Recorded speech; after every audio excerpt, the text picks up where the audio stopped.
Comisión Antidrogas de la Asamblea Nacional. Quería comentar contigo también esta decisión de una corte norteamericana de someter a proceso judicial al excomandante de la Guardia Nacional, el general Néstor Reverol. Mira, es sumamente grave el que hay varios procesos a venezolanos abiertos en Estados Unidos. Está el caso de la denuncia contra el diputado Hugo Carvajal, que estamos investigando en la comisión. Está el caso de los Flores, Campos Flores y Flores de Freitas, que ha sido calificado por Diosdado Cabello Rodríguez de secuestro, pero es un secuestro sui generis porque contribuyeron las autoridades haitianas en la captura y en la extraditación hacia Estados Unidos.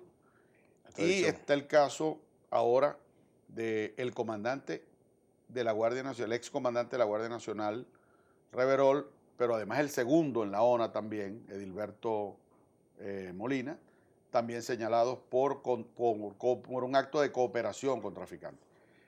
Ciertamente no es bueno porque no contribuye con el debate de fondo sobre el tema narcotráfico,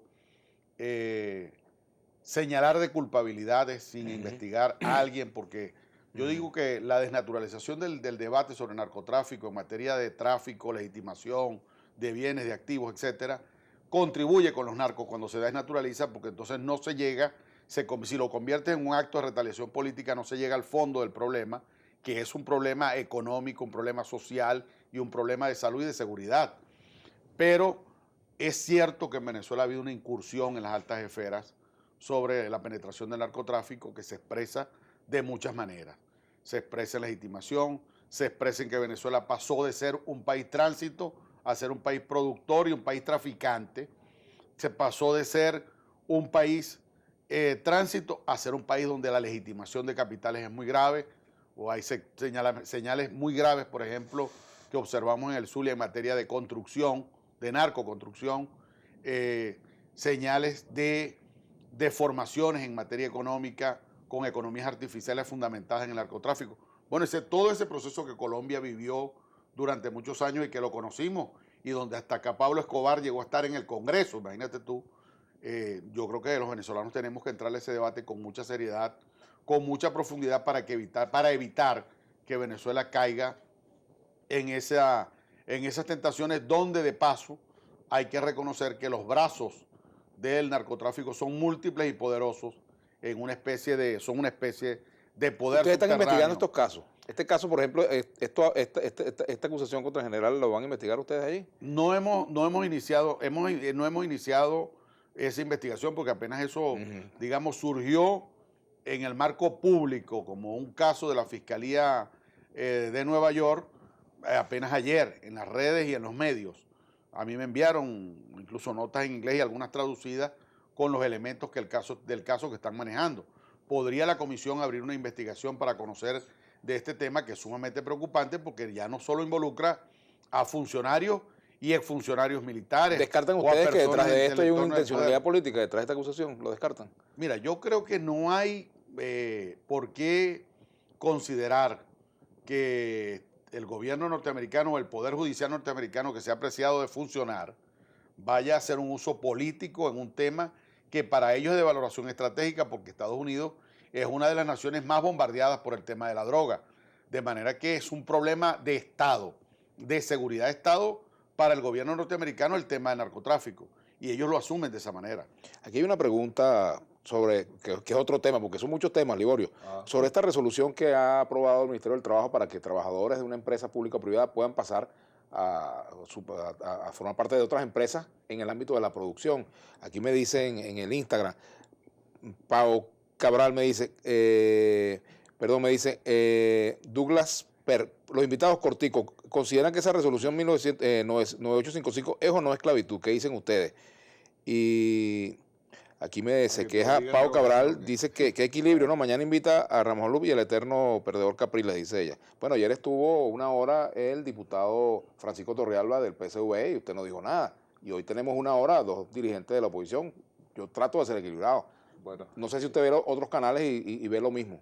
Bueno, en todo caso, bueno, Liborio. Indudablemente que yo creo que el Estado no puede obligar pues a esta especie de trabajo colectivo, porque eso incluso ha tenido una mala experiencia en el mundo, ¿no? Si nosotros vemos el tema del Vietcong, el tema de, de todo esto que obligaron a la gente a trabajar, En trasladarlo China. al campo, sí, no, trasladar a la gente al campo donde no estaba habituado a hacer trabajo, vamos a decir, agrícola y hacer otro tipo de trabajo para lo cual yo no, bueno, de alguna manera no estoy obligado, pues. Entonces yo creo que no podemos volver a esa etapa de un trabajo obligado cuando realmente existe una ley del trabajo que es bien clara sobre cuáles son mis derechos y cuáles son los derechos que tiene el patrono sobre esa persona, sobre las horas en las cuales yo contrato. No, y Aquí además el dice, Estado. Sí, O sea, es una violación constitucional. claro. La Constitución te establece el derecho al ciudadano de trabajar en el oficio que considere conveniente, de acuerdo a su pericia y a su formación. ¿Qué hace un hombre de la ciudad sembrando en el campo cuando nunca ha sembrado? Es decir, es una ridiculez y una locura. Hoy se va a discutir eso en la Asamblea, por cierto.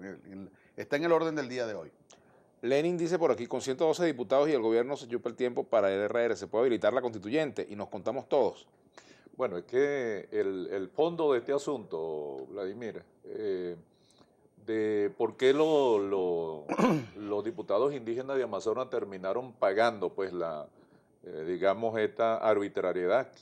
Todo el fondo del asunto es impedir que la Mesa de la Unidad Democrática pueda contar con una mayoría calificada en la Asamblea Nacional.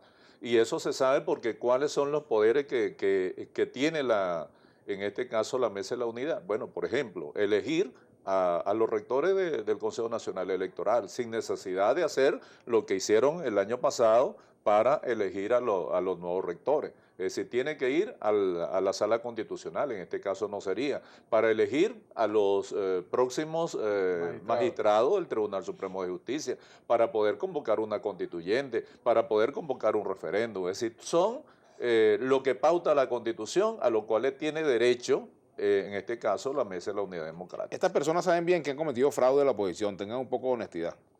Bueno, es que yo creo que si hay fraude, como dicen, bueno, hay que demostrarlo, porque no puede ser que el gobierno nacional, que ha contado, por ejemplo, con toda la maquinaria, porque los operadores, los coordinadores, el Plan República, los miembros del CNE, todos son del gobierno. Es decir, cada vez que quieren obstruir un proceso electoral lo hacen. En el caso de Amazonas le estamos diciendo, trasladaron a 20.000 nuevos electores al estado de Amazonas, eso equivale al 20% del electorado. Y nosotros hicimos los reclamos y aquí en el CNE, declaración pública de ellos, dijeron que bueno, si la gente quería ir a votar allá, si le están ofreciendo casa, ¿cuál era el problema? Bueno, lo metieron y perdieron, entonces acepta que perdieron. Nosotros apenas tenemos testigos en la mesa electoral, pero todos los funcionarios que trabajan allí son pagados por el Consejo Nacional Electoral. Tenemos que hacer una pausa. Por aquí dicen, ¿por qué van a llamar a nuevas elecciones si no comprueban la ilegalidad de los diputados electos? Así es. Bueno, vamos a la pausa. Ya venimos con Liborio Guarulla, gobernador del Estado de Amazonas, y con José Luis Pirela, diputado a la Asamblea Nacional por el Partido Movimiento Progresista de Venezuela. Recuerden nuestra etiqueta, Vladimir a la 1.